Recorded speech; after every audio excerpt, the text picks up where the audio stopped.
Hello, everyone, and welcome to our book study and discussion of the nonviolent communication method. Yesterday, I discussed chapter one, in which we learned the NVC process, which is the nonviolent communication process, how what the steps are. So, the first step is that you become the non judgmental observer of what is going on. So you're like, this person is being rude. That's step number one, or hostile, right? Number two is you start to connect with your body and you start to understand what is it that I'm feeling? Where is it I'm feeling this? And you start to articulate that to yourself.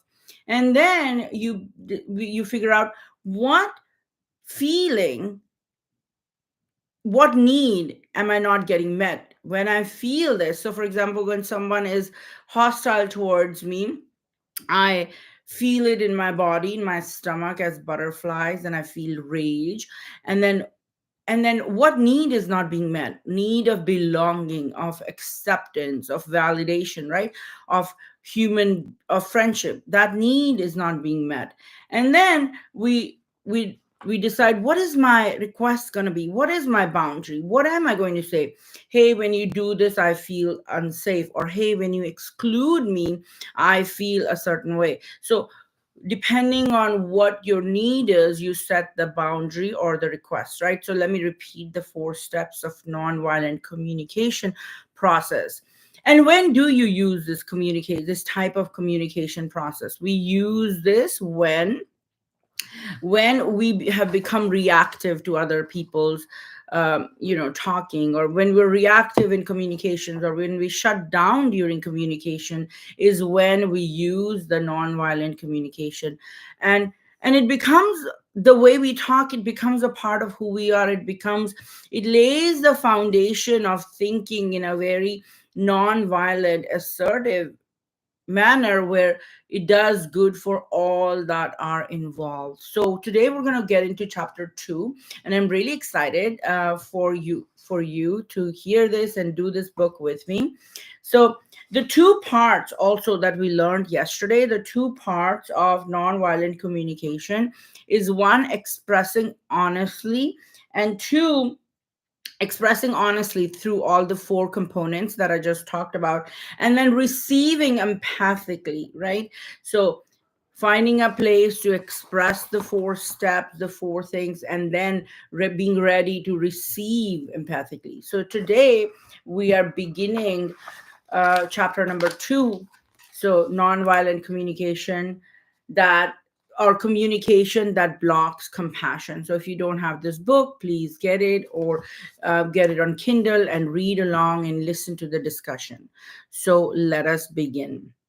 And if you have any questions, please pop them in the chat or in the comment section later on. And yeah, let's get into it. So chapter number 2,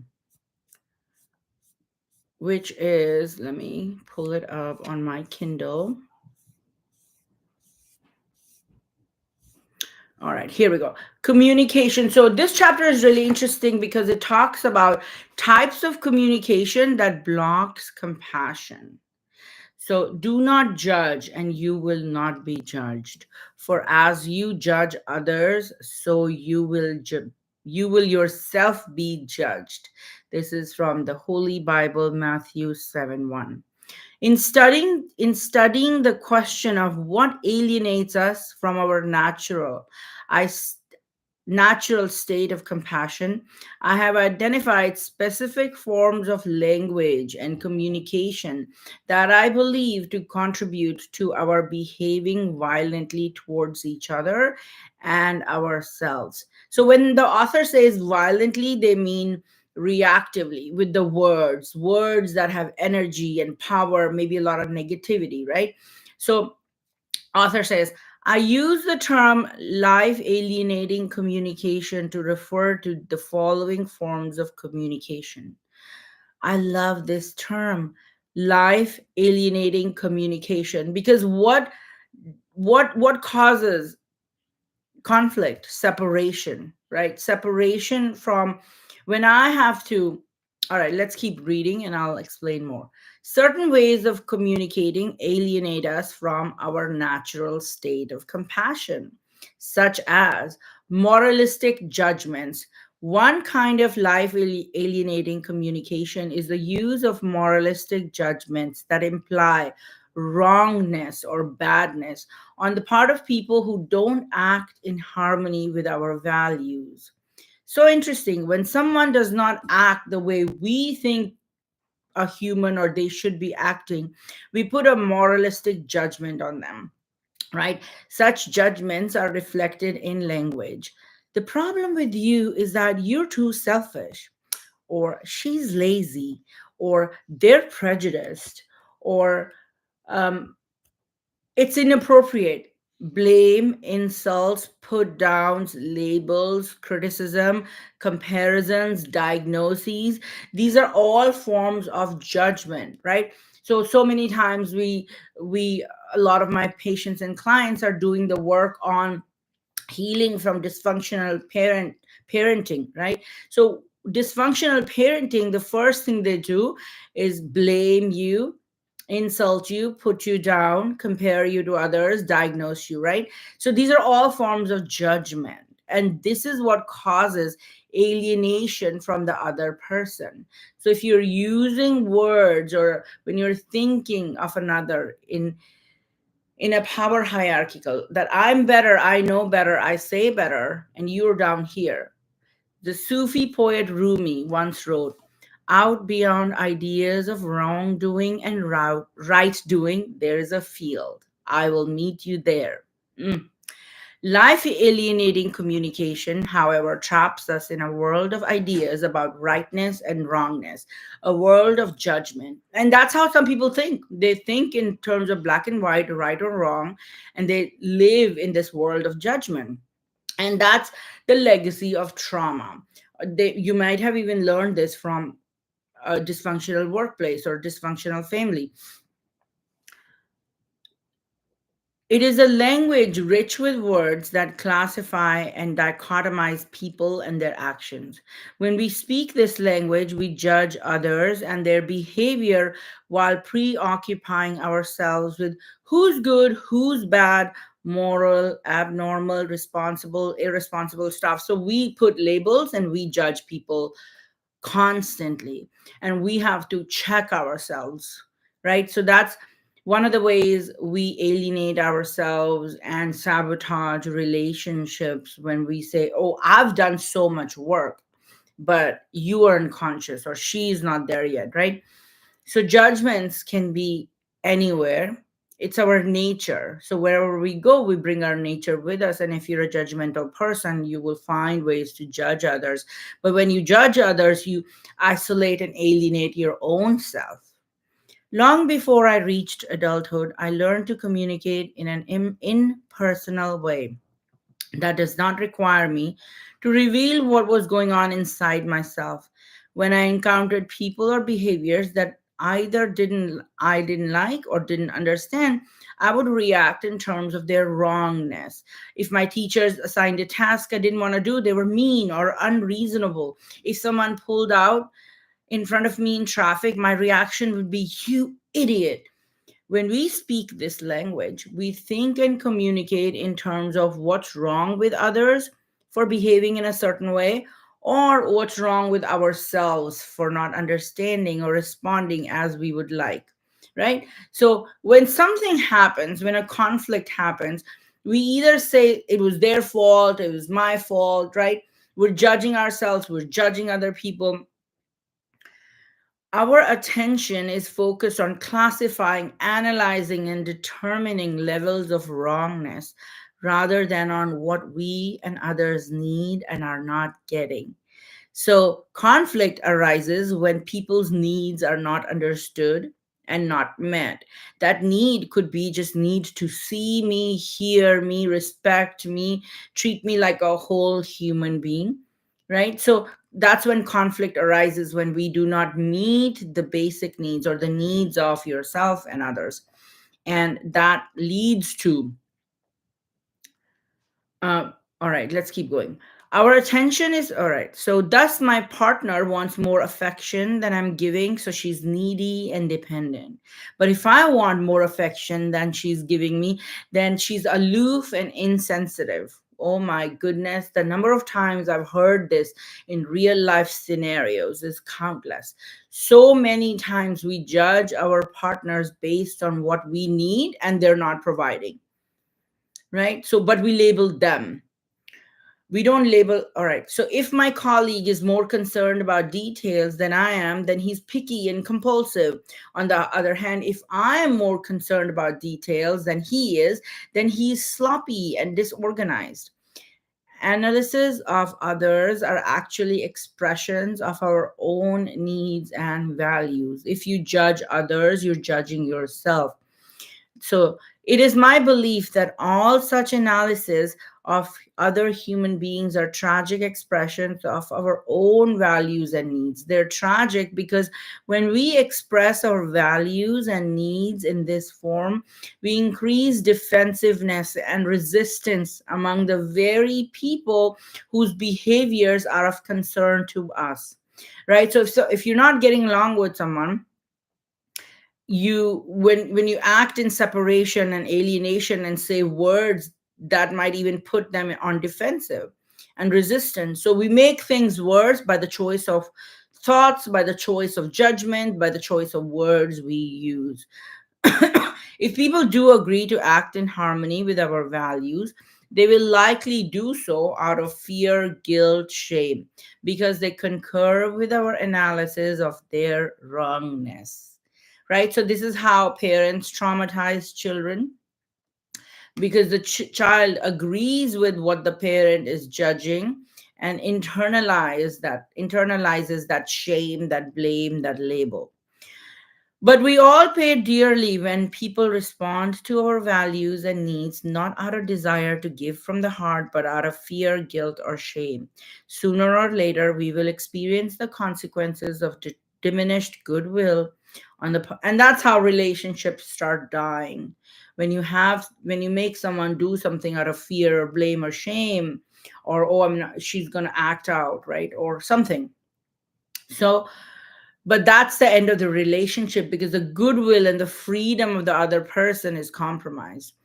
So sooner or later, we will experience the consequences of diminished goodwill on the part of those who comply with our values out of a sense of either external or internal coercion.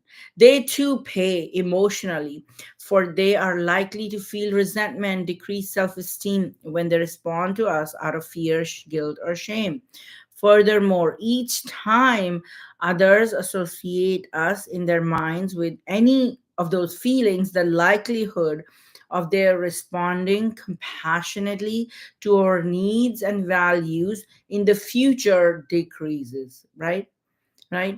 So because we've separated and alienated them, the likelihood of this relationship furthering decreases. It is important here not to confuse value judgments and moralistic judgments. All of us make value judgments as to the qualities we value in life, such as honesty, freedom, peace. Value judgment reflect our belief of how life can be best served. We make moralistic judgments of people and behaviors that fail to support our value judgments. For example, violence is bad. People who kill others are evil. Had we been raised speaking a language that facilitated the expression of compassion, we would have learned to articulate our needs and values directly rather than to insinuate wrongness when they have not been met. Right, so the way we communicate is very roundabout and it does not serve anybody, but that's the way we learn because that's how people around us communicate. but if we state but if we learn this process, and this has been proven over history.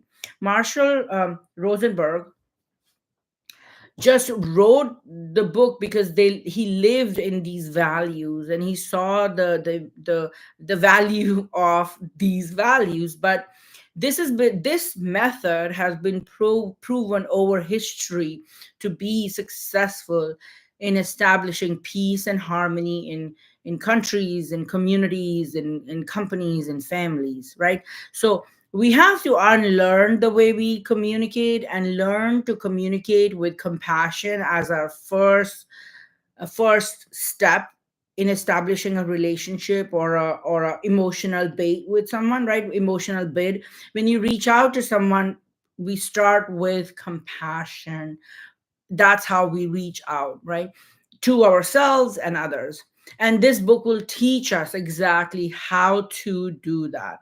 So I really urge you to review the first chapter as well, or at least watch the video, watch the 1 minute summary video on Instagram, or watch the whole video where I've discussed the first chapter in this series, and we're doing the second chapter now.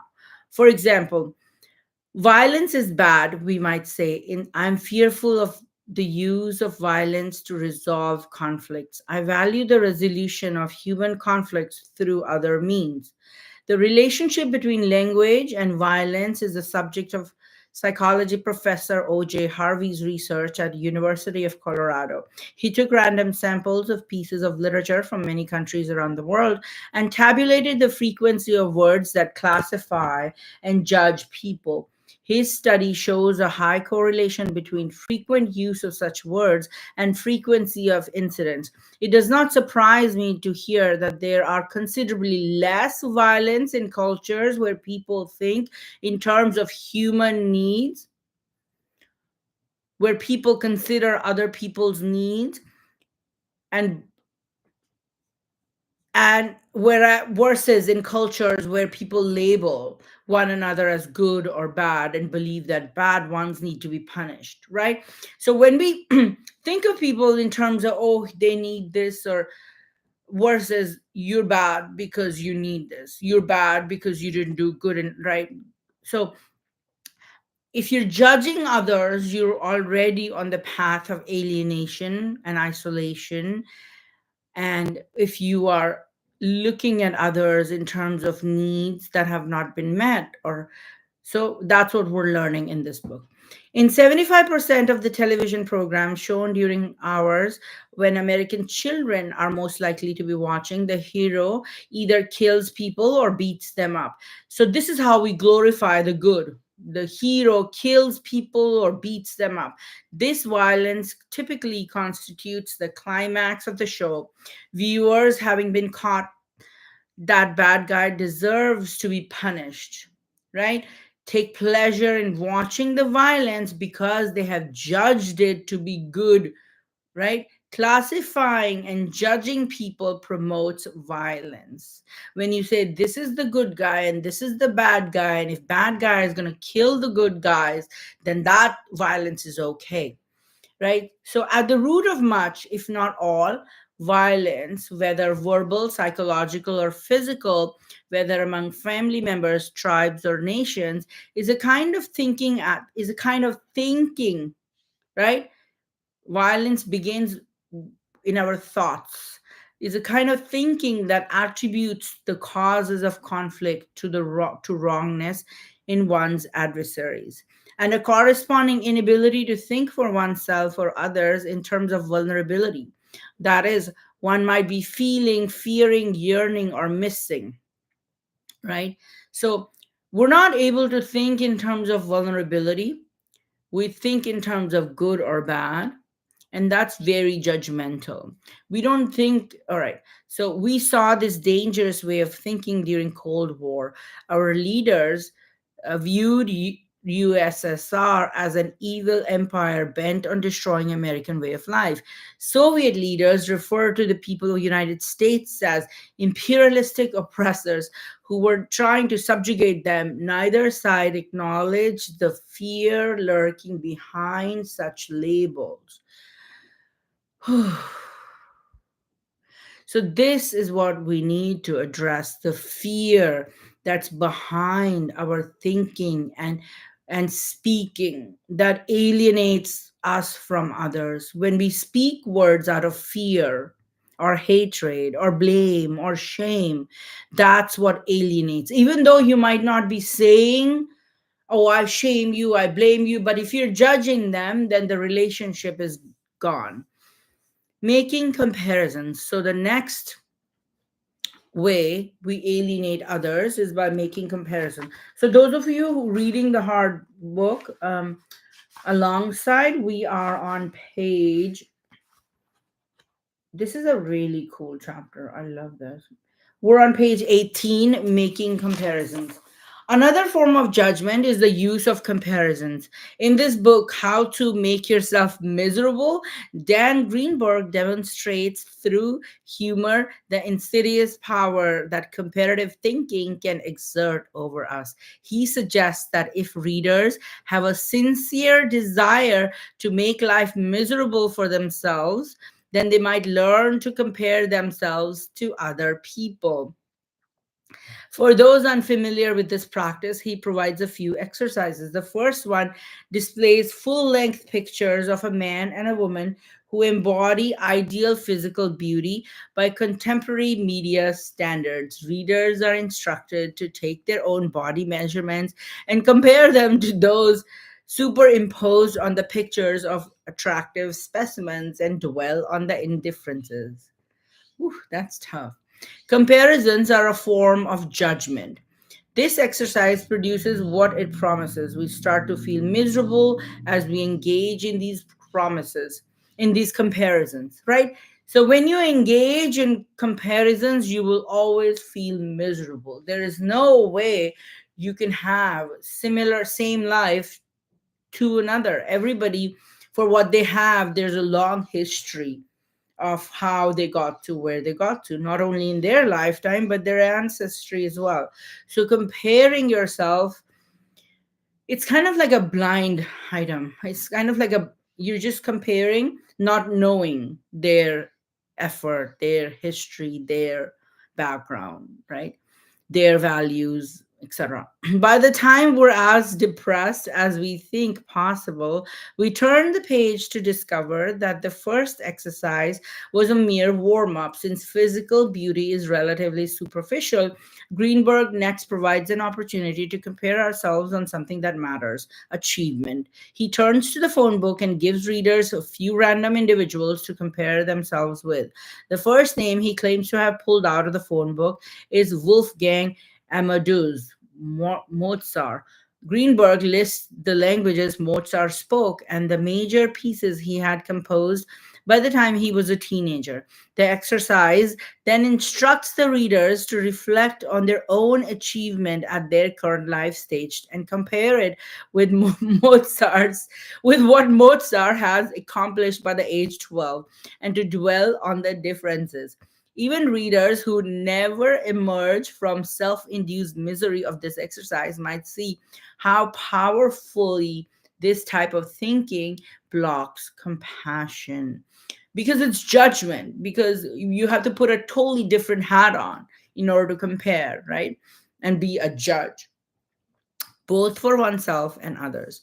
So we're learning about different types. So those of you joining us now, we're learning about different types of communication that blocks compassion, and this type of communication alienates us from our true nature and ends the relationship, uh, even when we start thinking in judgmental terms. So moralistic judgments, so when you put morals and then making comparison is the second one. The third one is a big one: denial of responsibility. Another kind of life alienating communication is denial of responsibility. Communication is life alienating when it clouds our awareness that we are each responsible for our own thoughts, feelings, and actions. Let's sit with this for a second. Communication is life alienating when it clouds our awareness that we are responsible for our own thoughts, feelings, and actions. The use of common expression have to, as in there are some things you have to do, whether you like it or not, illustrates how personal responsibility for our actions can be obscured in speech. The phrase makes one feel as in, you make me feel guilty, you made me yell, you made me do this. These are all examples of how language facilitates denial of personal responsibility for our own feelings and thoughts. Our language obscures awareness of personal responsibility. So, what are some examples of we deny personal responsibility for our actions when we attribute their cause to factors outside ourselves?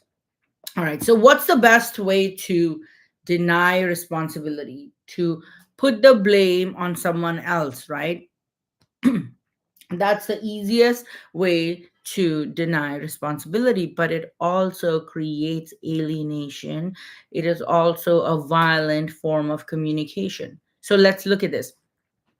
We deny responsibility for our actions when we attribute their cause to factors outside ourselves, vague and impersonal forces. I clean, so let me know in the chat which ones are so you relate to. I clean my room because I had to. I drink because I'm an alcoholic, right? So vague and impersonal forces are making me do this.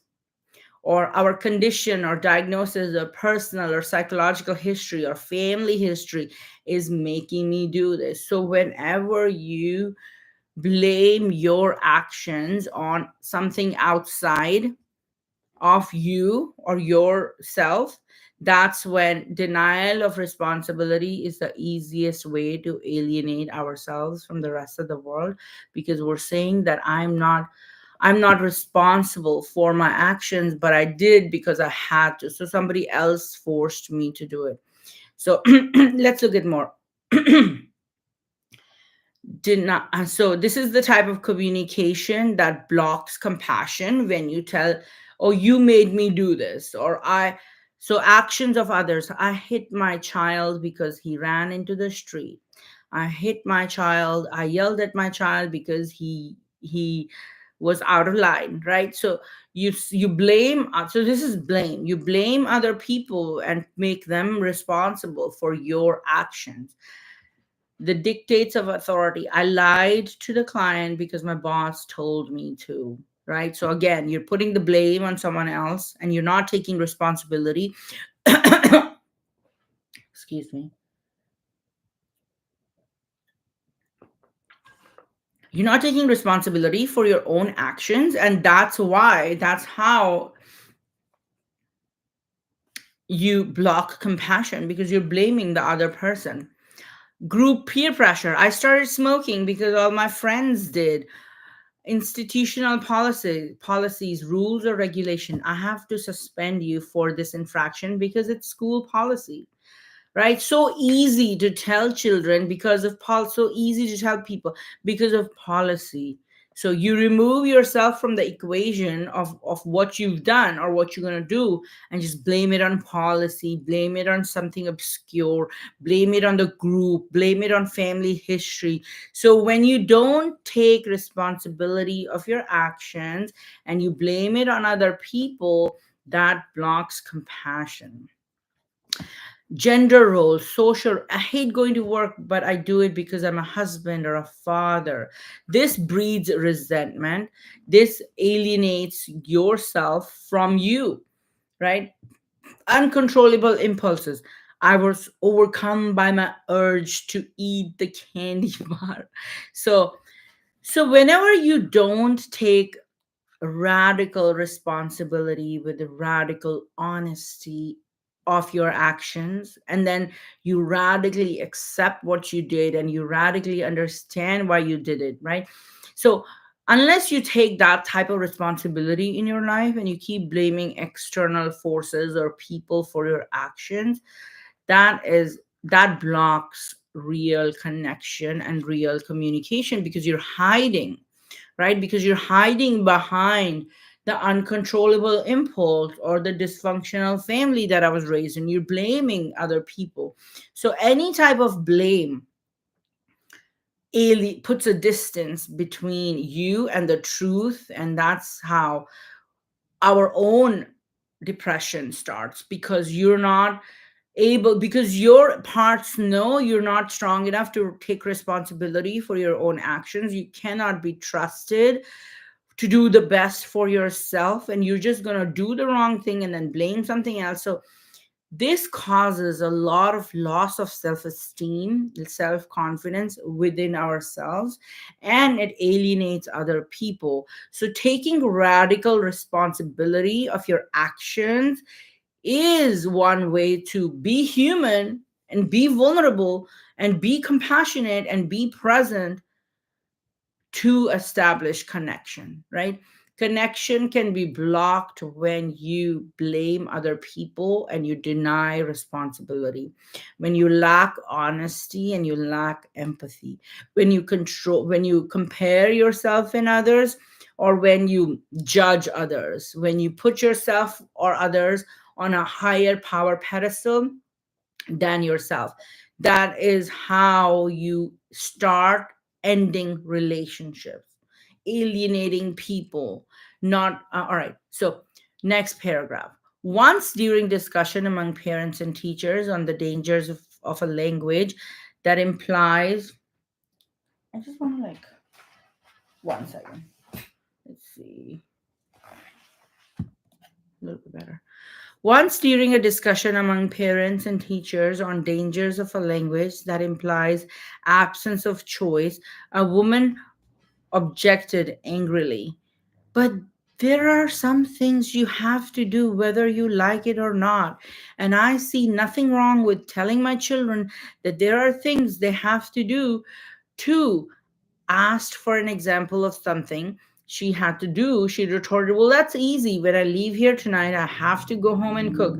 I hate cooking. I hate it with a passion, but I've been doing it for every day for 20 years, and even when I've been sick as a dog, because it's one of those things you just have to do." Right? I told her I was sad to hear her spending so much of her life doing something she hated because she felt compelled to. But I just hope that she might find happier possibilities by learning the language of nonviolent communication, right? We learn how to talk to ourselves and how to turn things around within ourselves when we talk, when we use this process of nonviolent communication. I'm pleased to report that she was a fast learner. At the end of the workshop, she actually went home and announced to her family that she no longer wanted to cook. The opportunity for some feedback from her family came 3 weeks later when her two sons arrived at a workshop. I was curious to know how they had reacted to their mother's announcement. The elder son sighed. "Marshall, I just said to myself, thank God." Seeing my puzzled look, he explained, "I thought to myself, maybe finally she won't be complaining at every meal."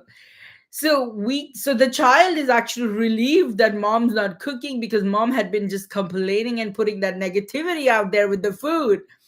So we can replace language that implies lack of choice with language that acknowledges choice. Let me say that again, and please write it down if you're making notes.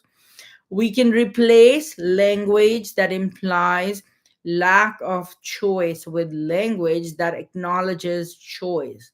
It's a matter of just changing your words, right? And we're going to learn how to do that as we read the book. Another time, when I was consulting for a school district, a teacher remarked, "I hate giving grades. I don't think they're helpful and they create a lot of anxiety on the part of the students, but I have to give grades. It's district policy." We had just been practicing how to introduce language in the classroom that heightens consciousness of responsibility for one's actions. And this is what we have to teach our kids and students and patients and clients and society, community, and we have to learn ourselves as well to use language that heightens consciousness of responsibility for one's actions, not blame them, not shame them to do something, but just awaken the consciousness within. And how do we do that? By awakening our own consciousness and showing up conscious with compassion.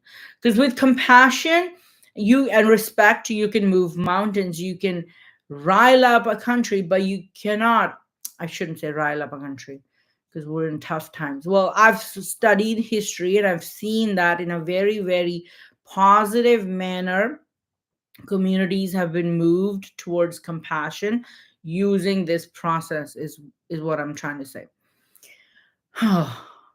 I suggest that the teacher translate the statement, I have to give grades because it's district policy, and change it to, I choose to give grades because I want.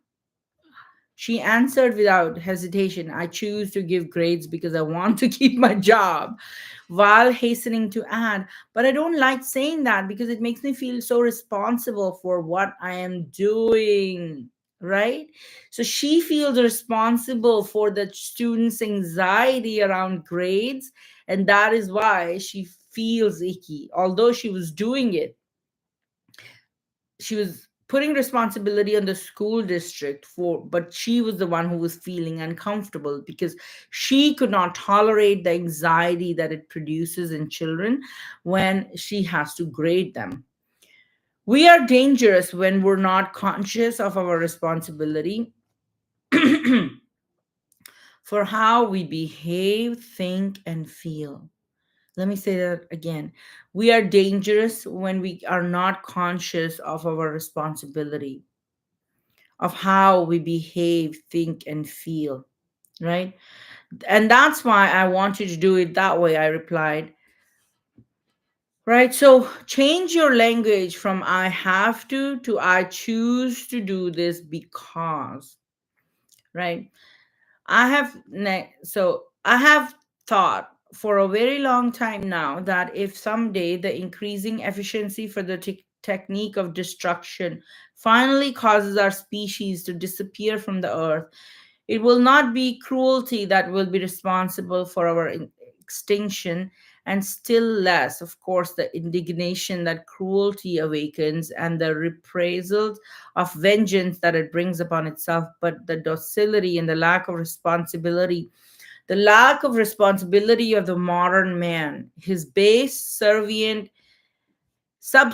acceptance of common decree, the horrors that we have seen, the still greater horrors we shall presently see, are not the signs that rebels, insubordinate, untamable men are increasing in number, but rather there is a constant increase in the number of obedient, docile men. So all that to say that denial of responsibility of your thoughts, feelings, actions, behaviors is what blocks compassionate communication. All right, so continuing on. Other forms of life alienating communication. Communicating our desires as demands is yet another form of language that blocks communication. Let me read that again. Communicating our desires as demands is yet another form of language that blocks compassion. So if you're going to be negative and dominating and insulting, demanding, belittling, you're blocking compassion. If you are hurting and you demand another to be there for you, that's blocking compassion. A demand explicitly or implicitly threatens listeners with blame or punishment if they fail to comply. It is a common form of communication in our culture, especially among those who hold positions of authority. So let me read this again. A demand explicitly or implicitly threatens listeners with blame or punishment if they fail to comply. Right? A couple pages ago, we read that if you shame and blame someone to do something that they don't want to do, you've already alienated them. And they're not going to act. You already decreased the goodwill in that relationship. You've already hurt their self esteem and caused resentment by making them do something they don't want to do. But this is a common form of communication in our cultures. Demand, an authoritarian way of communicating, alienates people, even children. My children gave me some invaluable lessons about demands. Somehow I had gotten into my head that as a parent, it was my job.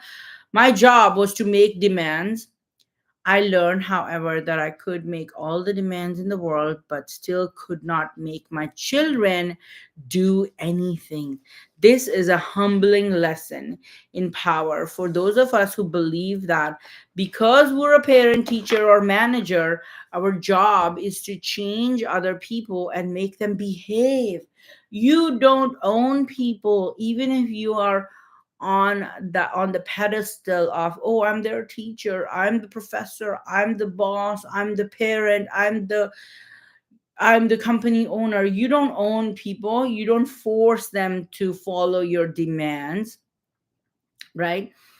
This is a humbling lesson in power for those of us who believe that because we're an authority, our job is to change other people and make them behave. And this is all some people know. Some people, all they know is how to put moralistic judgments on others and how to blame and shame them so they don't feel good enough, so they have to change. And such people feel good about pushing others to change, right?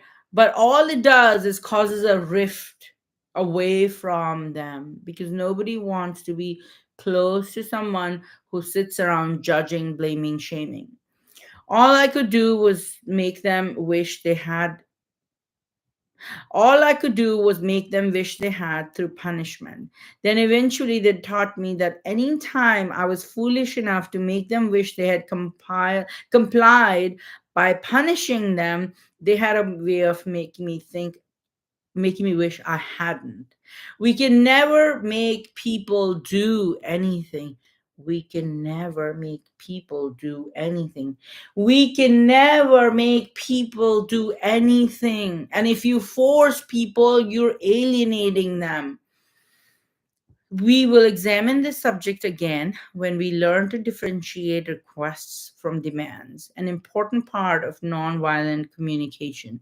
The concept that certain actions merit rewards while others merit punishment is also associated with life alienating communication. This thinking is expressed by the word deserve, as in he deserves to be punished for what he did. It assumes badness on part of the people who behave in certain way. It calls for punishment to make them repent and change their behavior.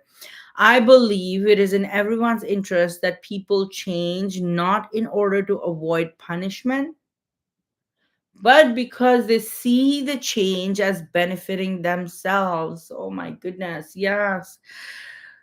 True change can be brought about from within, but nobody you can guide, but you cannot force. You cannot punish someone to change. You cannot shame, blame, right? Thinking based on who deserves what blocks compassionate communication, right? I am so thinking saying, oh, you deserve this because I think you deserve it, right? Again, it's a hierarchy of power separation. In any relationship, when someone is up here and someone's down here, that's not a relationship. That's not a fair relationship, period. Or and their hearts are not going to be connected, right? Most of us grew up speaking a language that encourages us to label, compare, demand, pronounce judgment rather than to be aware of what we are feeling and needing, right? It's so easy to say, oh my God, he's a bad person, he's so loud or hostile or whatever, versus saying, I'm needing to feel safe by, by not having this person around me yelling or so the focus has to be on feeling and needs. The focus has to be humanity. The focus cannot be judgment. You're a bad person, you're a bad partner because no, I need this to feel this, right? So that's what we're learning in this book. Let's keep going. um these views stress humans' innate evil and deficiency, and a need for education and control, our inherently undesirable nature. Such education leaves us questioning whether there is something wrong with whatever feelings and needs we may be experiencing. We learn to rely on, we learn early to cut ourselves off from whatever is going on within ourselves. Life alienating communication has deep philosophical and political roots, right? So, when do people use life alienating or oppressive communication, judgmental, moralistic, judgmental comparison? When do we use this? When we're trying to control others, when we're trying to change them, we're trying to, right? So, this has political roots, philosophical roots too. Life alienating communication stems from and supports hierarchical or domination societies where large populations are controlled by a small number of individuals. And this is what it comes down to, ladies and gentlemen. This is what it comes down to. All the oppression in communication or otherwise, the goal is control and domination. And it has always been that way. And that's what we want to question. We want to question the oppressive language that is targeted towards people to control them. We want to question and we want to open our heart to and change the language. So you can talk to the oppressor or the narcissist in such a way to elicit the right response, the compassionate response. So let's keep reading. It would be in interest of the kings that the masses be educated in a way that renders them enslaved like mentality. Oof. The language of wrongness should have to is perfectly suited for this purpose. The more people are trained to think in terms of moralistic judgments that imply wrongness and badness, the more they are being trained to look outside themselves, to outside authority, right?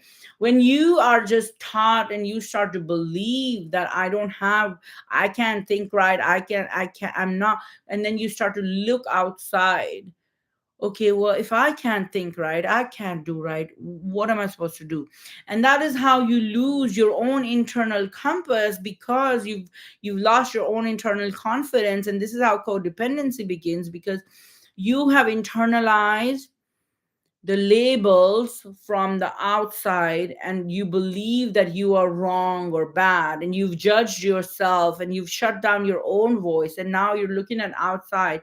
For them, the same people who told you you are bad, you're looking at them to tell you how to be good, right? Same people who taught you, told you you are bad, and you internalize that label.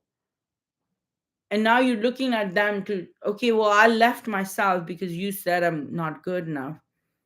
But now what do I do? Are you going to tell me how to be good? And this is how we become enslaved to not thinking for ourselves, but looking outside to understand, what should I be thinking? What should I be speaking? How should I be behaving? And this is how alienation begins, right? When we are in contact with our feelings and needs, we humans no longer make good slaves, right? So if you are in touch with your own self, if you are in touch with who you are and your truth, and you don't engage, you don't accept shame, blame, comparison, moralistic judgment, and you're a free thinker, you cannot become a follower. You cannot be insulted or put down, or right. So what we're learning today, trauma took away our ability to think, to feel, to express ourselves, to speak. So, what we're learning today is how to express ourselves in our wholeness, with our fullness, with confidence, uh, without the judgment and the differentiation and the comparison, right? So, let me check the chat, see if there's any questions. All right, it looks like it's going all right. All right, so if you have any questions, you can pop them in the comments or the chat, and I'm going to keep going. So we're finishing this chapter today. Summary: it is our nature to enjoy giving and receiving compassionately. So believe this, that we were born with a compassionate nature. We have, however, learned many forms of life alienating communication that lead us to speak and behave in ways that injure others or ourselves. So, this is the conditioning that we have to undo, and we have to learn now how to walk away from this life alienating way of thinking and speaking that leads to injury. Even people who are trauma survivors, they don't learn how to speak their truth in a compassionate manner. So far we learn that, oh, I will get in touch with. So when we do codependency recovery, we learn how to get in touch with ourselves, understand our truth, speak our truth. But what we don't learn is, how do I speak my truth so it is heard, accepted, and gets me what I want, right? Like, you want to set boundaries, you have to speak in a way. You cannot be reactive, because that'll make the other person defensive. You cannot be, right? So as we recover from trauma, we have to learn how to communicate compassionately with ourselves and others. And that's what we're doing with this book. We're learning how to communicate compassionately, without moralistic judgment, without comparisons, without shame, blame. We are learning how to accept ourselves and in turn accept others. All right, so summary. It is our nature to enjoy giving and receiving compassionately. We have, however, learned many forms of life alienating communication that lead us to speak and behave in ways that injure ourselves and others. One form of life alienating communication is the use of moralistic judgments that imply wrongness or badness on part of those who don't act in harmony with our values. Another is use of comparison, which can block compassion both for ourselves and others. Life alienating communication also obscures our awareness that we are each responsible for our own thoughts, feelings, and actions. Right? So when we're engaging in life alienating communication, we are making other people responsible for what is happening to us. We are denying radical responsibility. I do this, like that teacher who said, I grade this because I have to, the school tells me.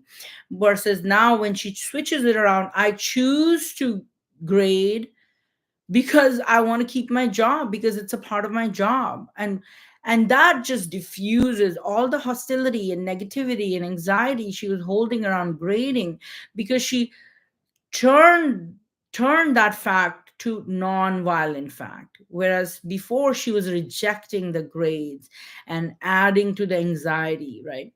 There's so, all right, so another use of comparisons which can block compassion. Okay, life alienating communication also obscures our awareness that we are responsible for our own thoughts, feelings, and actions. Communicating our desires in the form of demands is yet another language characteristic that blocks compassion. Wow, beautiful. So we've come to the end of we've completed chapter 2. What we learned, so I'm going to quickly summarize chapter 1 and chapter 2 for you. In chapter 1, we learned non-violent communication process has 4 steps. You can do this out loud, or you can do it in your journal. Number 1, you will observe what is going on. Number 2, you will find where are you feeling and what are you feeling. Number 3, you will communicate. And let me make sure I'm not using the wrong terminology.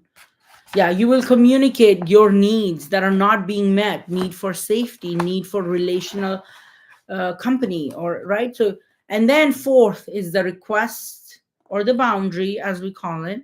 Request, not a demand, a request you're going to make for to change, so you're not feeling unsafe or belittled, or right. So these are the 4 steps. Now, the The way to do it is to do it with radical honesty in speaking it, and then receiving empathetically with empathy, receiving with empathy. So take notes. So these are the, if you're making notes, this is what I want you to write, right? The 4 steps of nonviolent communication, and what are some ways that you, this is the work for you, this is the exercise for you. What are some ways you deny responsibility? What are some ways you put responsibility on other people? What are some moralistic judgments you engage in? And what are some comparisons that you engage in with yourself and other people, right? So what are some moralistic judgments you place on yourself? How do you compare yourself to others? And then how do you deny responsibility? My favorite from this chapter was was the examples of how we deny responsibility. I started drinking because of my family history, or I hit the child because he did this. I started, I have to suspend you, or I have to do this because of this. So when we deny responsibility and put it on a third factor, of that's alienating, that's ending the relationship, ending the conversation, right? You're not taking radical responsibility for what you're doing, why you're doing something. You may be lying to yourself and others, and that is how we create violence in our words and our communication. Make no mistakes, words hurt. Words can end relationships, and I've seen this more times than I need to. But when you try to change other people and get them to do something that they don't want to do via coercion of shame, blame, or any manipulation, people will do it, but then it'll lead to resentment and relationship is gone. So the goal of nonviolent communication is to have wholesome, healthy relationships where we are giving and taking from an open heart. All right, so we just finished chapter 2. We're going to start chapter 3 next time. Really excited for to learn. So in chapter 3, we're going to learn how to observe without evaluating. And as usual, I will begin next time by giving a little summary of chapter 1 and chapter 2. And yeah, I will see you guys soon. If there's any questions, please put them in the comments, and or you can email me. Thank you so much for being here. I'm so excited we're doing this. This is the way to learn how to communicate so we can have relationships that give us what we need, so our needs are met and we can meet other people's needs with an open heart.